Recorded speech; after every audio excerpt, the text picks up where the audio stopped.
Zaman hayır olsun saygılı seyirciler. Hoş buluştuk. GRT kanalında Gagauzya Gün Günden programası. Bugün de sizi selamlar. Stüdyada işlerim ben Alona Terzi. Misafirimiz Şansora canlı yayın bağlantısında bizi bekler. Bugünkü programımızı bugün yazacağız. Misafirimizle Nangısı Aşırı'dan bizimle Skype yardımından bağlanacak. Bu sebepten hepsinize teklif ederim. Bizimle birlikte olasınız. Biz de çok dayanmazlıkla bekleriz bu programı. Şimdi stüdyamıza geri döndüğünü anlayacağınız ne için.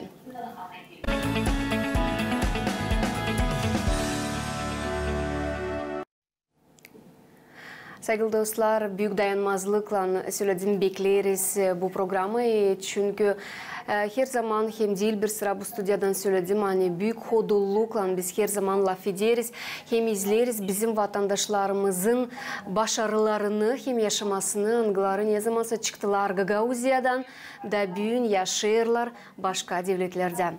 Karşılayınız Simeon Guran bugün karşınızda bir genç olan angısı birkaç yıl önce Gagauzya'da işini başladı, ailesini kurdu. Sonra yaşamakta olduğu öyle kıpımlar açan o bırakıp Gagauzya'yı bırakıp Moldova'yı başka devlette başladı çalışma hem yaşama.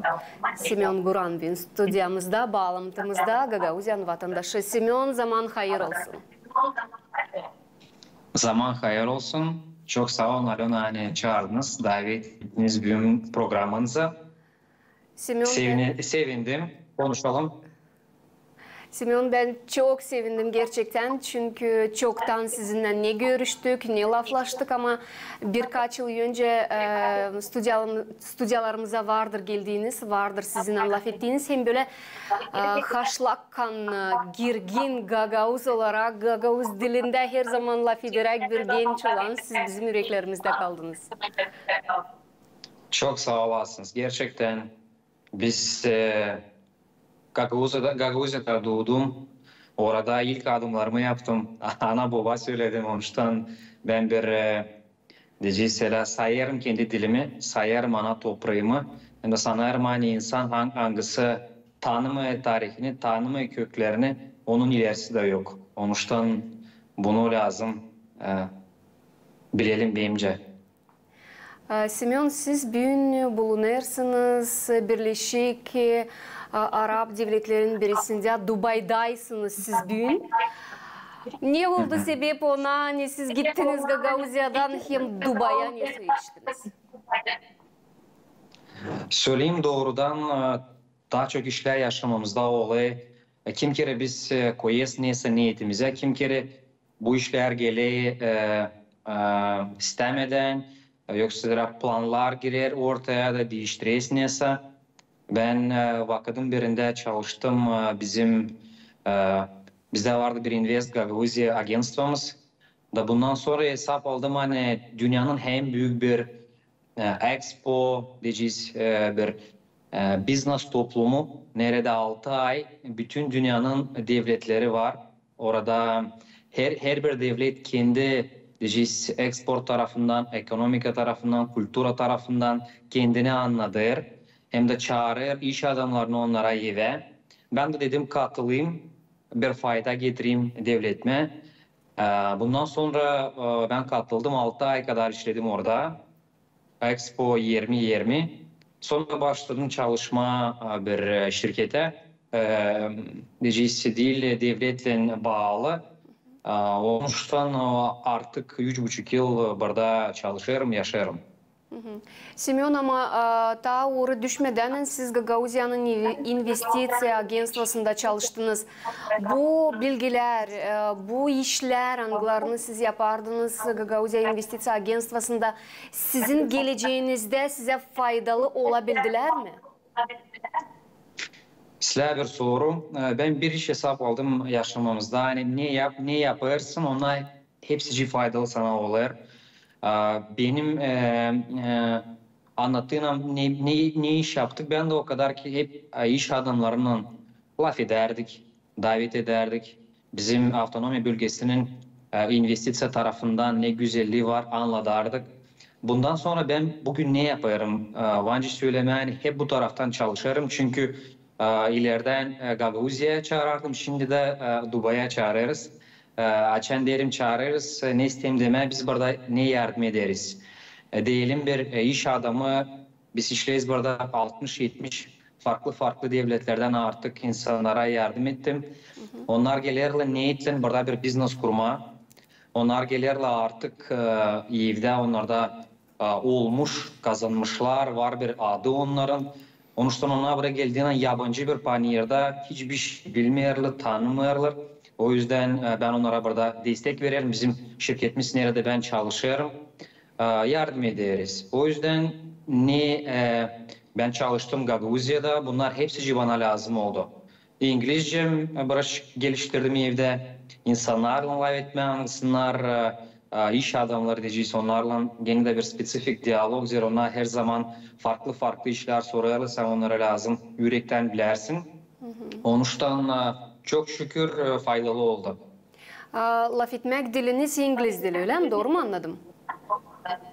%90 İngiliz dili. Gene de sizler hani az çok Türkçe de biliriz. Onun için bende vardı bir iki klient Türkiye'den. Onlarla kolay konuştum. Hem de Rumanya'dan da var. Gene de Moldova'dan da var kliyentlerimiz. Sonuçtan Rumunca konuşuyoruz. Hem de belli bir iş Rusya'da konuşuyoruz. Çünkü var Sovyet Birliği'nin o devletlerinden de kliyentlerimiz. O yüzden farklı ama %90 İngilizce.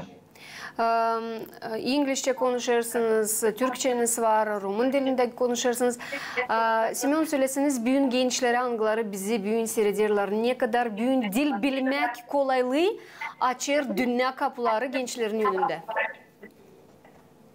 Bence ne kadar var bir laf söylüyorlar hani ne kadar dil bilirsin o kadar da canın var. Bunu çevirdiğin an yaşamak tarafına canın ne demek? Sen insanlarla onların dilinde konuştuğun zaman onlar sana daha açık oluyorlar, daha sıcak oluyorlar. Onun için bugünkü günde canını kurtarma istersen dünyada diyeceğiz beklersin hani davet edecekler, çalışacağın bir fayda vereceğin kampanya olsun, devlet olsun dil pek önemli. Hem de bence benim bir kısa yaşamından bir nasihat verme hani İngilizce bildiğin zaman kolay olacak. Çünkü başka taraftan bilgiler ne var onlar her gün eskiyerler. Bugün üniversitede öğrendin yarın hiç lazım olmayacak. Ama açan konuşma, laf etmeye bilirsin, İngilizce olsun.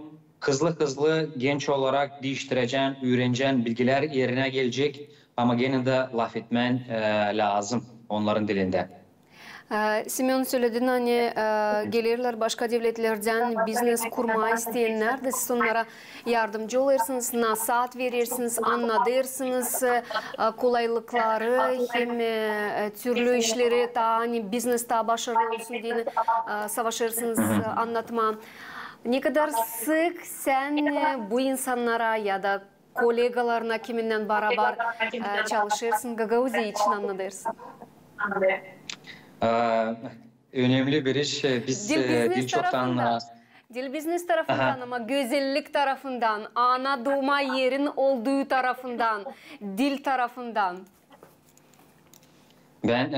Bizde dil çoktan birisi oldu. Bir yıl başladık. Bizde bir tradisiyon gibi, yoğurtu gibi var. Kampanyada şirketi bizden, Moldova'dan. Çünkü burada bu şirketi de kurdu Moldova'dan bir insan. Biz ne geldi fikrimize anlatma her ay başka devletten kim var anlatsın kültüra, tradisiyon, dil, yemek tarafı, tarih tarafı.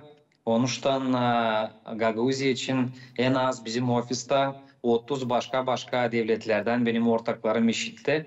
Gagavuzya bir iki laf bilirler nereden ben köklerim. Hem de her zaman laf edeyiz ben bir şeyler yeni anlatıyorum çünkü dediğim gibi 30 başka devletler hepsinde kendi kültürası çok ilginç. Döneriz geri temamıza business uğruna. Simeon senin bakışına göre alalım. Bitki 10 yıl. Bu bir parça vakit. Açan sen az mı çok mu? Gagauzya'da çalıştın, Moldova devletinde çalıştın. Senin bakışına göre uydurarak bir o devletle nerede sen bulunursun hem çalışırsın. Moldova'nın hem Gagauzya'nın ekonomikası ilerler mi? Yoksa halklar arası panayırına çıkmak kolayımız bizim var mı? Halklar arası panayırına dediğinen isterim söylemeye Dubai'ye diyelim. Hangi sektörle Moldova ya da Gagauzya çıkabilir? Hem siz yardımcı olabilir misiniz onlara? Sağ olun bu soru için. Gerçekten Moldova'da büyün ne oluyor hem de dün olardı. Bence kim ekonomika tarafında çalışır, onların ekspertizası var. Daha büyük bir kim onlardan vancı soralım. Ben kendi tarafımdan ne söylemek isterim?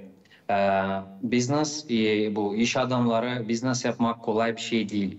Sen bak bir işte can borcu kendini bakmayasın hem ailene. Senin diyeceğisi var insanlar sana çalışıyorlar. Onuştan her zaman 3, 4, 5 adım ileri düşünmen gerekir. Ne için? Ne için zere panir her gün değişili. Ne işlerdi dün bugün artık işlemer. Hem de bir saçan laf ederiz hani ne satma Moldova'dan Dubai'ye. Gerçekten satırlar. Var hangi malları denediler, getirdiler. Ben belki bir iki fikir vereceğim. Ne önemli? Düşünelim. Biz de düşüneyiz zorluk tarafından. Ne var problema bizde ama her bir problemin ardına var bir kolaylık, возможность diyelim. Şimdi her bir bu problema bir kolaylığı açır. Gerçekten o bir kolaylığı açır. Diyelim alalım bir problema. Şimdi bizim kapında bir panir diyeceğiz bizde. Satamırız sonra. Bu bir güzel bir kolaylık düşünme hangi panirlara biz çıkabiliriz. Nerede bizim mallarımız daha pahalı biz satabiliriz. Ama bu önemli. Hem de çıktı ki yeni panirlara insanlar istemiyor malımızı. Niçin? Kalitesi küçük. O zaman düşünelim kalitesini kaldıralım. Düşüneyiz kalitesini kaldırma ama artık gaz, şav, başka işler, enerji, resurs tarafından pahalı. O zaman yine bir zorluk, kolaylık düşünelim alternatif enerji tarafından. Bir investisyon, yatırım yapma. Diyeceğiz bu güneş panelleri başka olsun. Sen düşünesin ne kadar yapma daha ucuz senin malını hem kaldırma kalitesini. Diyelim alalım bir örnek. Alalım alma satarım ben bugün başlamdan. Hem de ben geleceğim Dubai'ye. Bana adamlar diyecekler, Simeon ben senin isteğim çalışma. Ne kadar sen mal vereceğim bize? Ben söyleyeyim ki ben varınca vereyim 10 fura.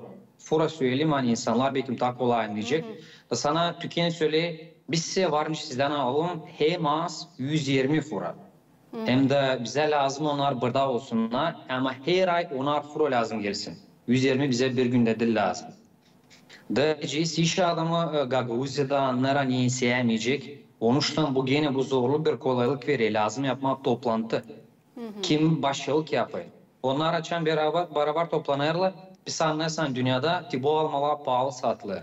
Biz yaparız kontratları ileriden iki değil bir kişi 15 kişiye bir türlü alma. Güzel kalitesi. Bundan sonra biz bu kontratla 10-15 yıl ileri bizim paniyerimiz var. Biz pahalı satırız. 10 liraya satmayız, 30 liraya satırız. Onun için bu gerçekten bir her taraftan ona lazım sokulma. Aramama hani kimse gelecek, destek verecek. Hepsi bizim elimizde. Hem de büyün panir, Dubai'nin paniri açık mallara bütün dünyadan. Gagauzya'dan da, Moldova'dan da. Gagauzya'dan hem Moldova'dan büyün Dubai'de mal var mı acaba? Vardı mı karşı? İleriden evet elbet ki var mallar. Onlar az. İleriden bir iki kere alma getirdiler. Bundan sonra bir kere denediler şarap getirme. Onlar girdiler panira ama çok kısa zamana. Burada ne demek önemli anlama hani biz yaşarız bizde diyeceğiz prava европейское, burada şaria. Diyeceğiz burada daha çok religiye tarafından kurallar. Onuştan bire geldiğin zaman birisi sana nasihatlen versin, yolu göstersin, evrakları seninle lazım yazdırsın. Hani anlarsın nice panir çalışıyor. Çünkü burada bir kösteklerinden pek çok ödeyesin diyeceğiz devlete. Yanlışlık yaptın, 3-4 bin dolar hem az bir yanlışlıklar. Ayda yaparsın 5-6 yanlışlık artık bir yıldan paran bitecek, işinde ilerlemeyecek. Onun için lazım olma diyeceğiz. Her bir işe lazım. Dikkat olma, evet. Dikkat lazım olma. Semyon, senin bugünkü zanaatın bu firmadan, kariyattan neyle zanaatlanırsın? O sırada bütün gün burada çalışırsın da başka işe vaktin yetmiyor mu? Ben öyle söyleyeceğim, hani bu kısa zamanda 3 yılın içinde ben karşılaştım projelerle de açtık. Fabrika, bolnica, restoran da olsun, sonra diyeceğiz yekin ili başka bir şeyler buraya getirme. Onuştan her hafta buluşan başka iş adamlarının bütün dünyadan. Onuştan kısa 3-4 günün içinde sen bir yeni endüstri için derinden lazım öğrenersin. Yeni teknolojiler, yeni işler. Onuştan sıra gelmeye pek bir şeyler yapma iş tarafından. O kadar ki başka taraftan kendime ne yaparım, o sport, kağıt okumak, dostlarla buluşmak, hem de aileyle beraber bir dinlenme. Doğru mu anladım? Aileni de geçirdin yanına. Siz birlikteysiniz. Uşaklar, karın hepsiniz birlikteysiniz. Şimdi ele oldu hani onlar biraz 6-7 ay burada durarlar, 2-3 ay evde durarlar. Uşaklar daha küçük, çocuk 4, kız 2 yaşında. Ama anlarım hani okul vakti geldiği zaman bize lazım yerleşme. Anlama nerede olacağız, Moldova'da mı, burada mı? Zira o zaman böyle gezme olmayacak.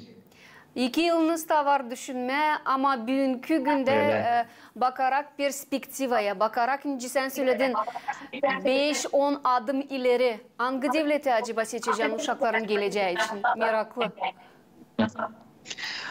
Sizler bir soru söyleyeceğim. Yani bugün bir şey söyle bir dünyada ne anda zor planlama sabıkı günü. Onuştan biz her kere düşüneyiz nerede olacak daha faydalı uşaklara. Benimce okul tarafından Moldova bugün gerçekten kaybı duruyor. Üniversite tarafından uşaklara tarzda çıkma, biraz duyma dünyayı, yaşama nerede insanlar başka devletlerden, başka külturadan açılsın biraz fikir, biraz bir laf var İngilizce open mind. Fikrin açık olsun, kabul edersin başka farklı insanları, farklı fikrin açık olsun. Her taraflı. Kultura dedin de bana meraklı, sen düştüğün bu devlete kendini yabancı duymadın mı? Kultura tarafından, yemek tarafından var mı neyse benzer gagavuzlara, olsa hepten başka mı? Ben bir şaştım diyelim. Araplar burada ona pek severler, beğenirler misafirleri. Cila gagavuzlar. Bizim soframız her kere dolu, seviniz. Ne hem silah hem tatlı var. Sofradan misafirler eve geldiğine. Onun için onlarda da hep bu var. Bu bir. İkinci, Arap dilinde insanlar için çekitler benim yanında daha çok laf etme anladım. Hani pek çok Türkçe laflar var. Onun için az çok Arapçayı anlarım. Bak o kadar ki laf edemiyorum açık ama bir şeyler söylerim. Çünkü burada ortaklarım da var, Arapça konuşurlar. Onun için burada biz %90 biz başka devletlerden. 10% insan kim burada doğmuş hem de yaşarlar. Onun için burada herkes yabancı. Onun için de insanlar birbirine daha hızlı biraz dostluk edilsin. Hepsi gelmiş buraya anlama, ilk önce bir fayda getirme, kendi yaşamasına, son devlete. Onun için yabancı kendimi hiç duymadım burada. Bence hepsimize, bizim çok insanlar aşırıda yaşarlar. Zor, ana babayı özleysin, uşaklarını kim kere özleysin. O kadar ki aşağı yukarı hepsi sizler. Dostlarınla bağlantıdaysın mı? Ne kadar sık buluşarsın? Zamandaş teknolojilerin yardımıyla dostlarından bir var mı vakit? O dostlarla angılarla sen Kongas köyünde büyüdün, angılarla bile öğrendin, angılarla bile çalıştın, Kişinev'da, Komrat'ta. Evet. Sıkça Tabii soru gerçekten o kolaylık bana göre kolaylık olay o zaman ne zaman biz vakit bularız. Ama biz herkese vakit bularız ne gerçekten bizim için önemli. Onuştan ilginç bir şey benim dostlarım kimse Amerika'da büyün, kimse Germanya'da, kim Bulgarya'da, kim Moskova'da, başka devletlerde. Onuştan biz bularız vakit. Daha çok cumartesi, pazar, akşam zamanı bir şeyler edelim. Küçüklüğünden ne dostlar geliyor onlardan bağlıyor. Bütün dünyaya geç yeni olacak ama böyle olmayacak. Amerika, Bulgarya, başka devletleri sıraladın da senin dostların acaba Moldova'da kaldılar mı? Az var kim kaldı. Onlar az. Kimse de gidip gelir. Bütün hem de biz kim kere kahırlanır, hani bir yaşamaya geçtik hepsi yabancılıkta. Ama benim vardı şimdi ortaklarım var kısadan sıralayayım. Var İtalya'dan, var London'dan, var New York'tan, var Afrika'dan, başka devletlerden. Her bir devlette büyün hep öyle bir sıkıntı, bir problema. Gençler arıyor, güzel yaşamak. Gençler arıyor kendisinden ne var talantları bir fayda dünyaya getirmek, karışma başka projelere. Onuştan Pak Moldova bu zorluğu yaşamıyor. Bizim komşular Rumanya'dan onlar da hep o problemi yaşıyorlar. Hem de Avrupa'da da hep o problemi. Onuştan gerçekten dil bekim peksler ama bu biz bir globalizasyon dünyasında yaşayız. Nerede böyle bir yaşamak oldu artık. Globalizasyon dünyası dediniz de ben isterim söylemeye şimdi burada yaşayanlar kim şimdi olmalı seyrederler programımızı. Onlar diyecekler, baksana Dubai. Gagauzya dediğini büyün Dubai o kadar büyük bir laf, o kadar büyük kolaylıklar. Hani insan şaşacak gerçekten. Hani Gagauzya'dan, Kongos'tan çıkma bir çocuk yetişmiş ta bak dünyanın öbür kenarına iş adamlarına yardımcı olur. O kadar büyük mü bu laf Dubai sanadine acaba? Bence Dubai diyeceğiz onlar güzel bir reklama yapıyorlar. Gerçekten güzel bir kasaba, büyük bir kasaba. Türlü işler var hani şaşacaksın. Ben de ilk günler ve gezerdim orada burada şaşırsın. O kadar değilsin insan bunu da yapabilmiş. Ama kasaba diyelim 3 milyon insan yaşıyor. Hem de DJS Yortu tarafından bu toplantı tarafından Dubai dünyanın ilk kasabası. Her gün bir şeyler oluyor. 100'den 1000 insan gelirler.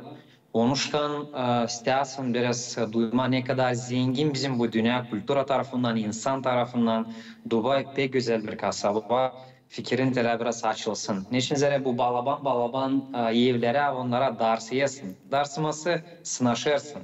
Ve hep ilk zamanlar bakardım bana güzel onlar görünerdi. Şimdi güzel ama en büyük zenginliği Dubai'nin insanlar. İnsanlar yapıyor bu kasabayı. Hem bir soruşum hangisi bağlı biznesle programımız yaklaşır sonuna ama mutlaka soracağım. Bitki vakitler zaman ilerler. Bilirsen birkaç yıl önce Covid hastalığı geldiğinden o da bir zorluktu ama yeni kolaylıklar açtı. Ne bileyim belki Covid hastalığı olmaydı biz de bilmeyecektik neyse Skype'la kullanma, Zoom kullanma, başka programları kullanma, bağlanma dünyanın öbür ucundan. Büyük zamandaş teknolojiler ilerlerler.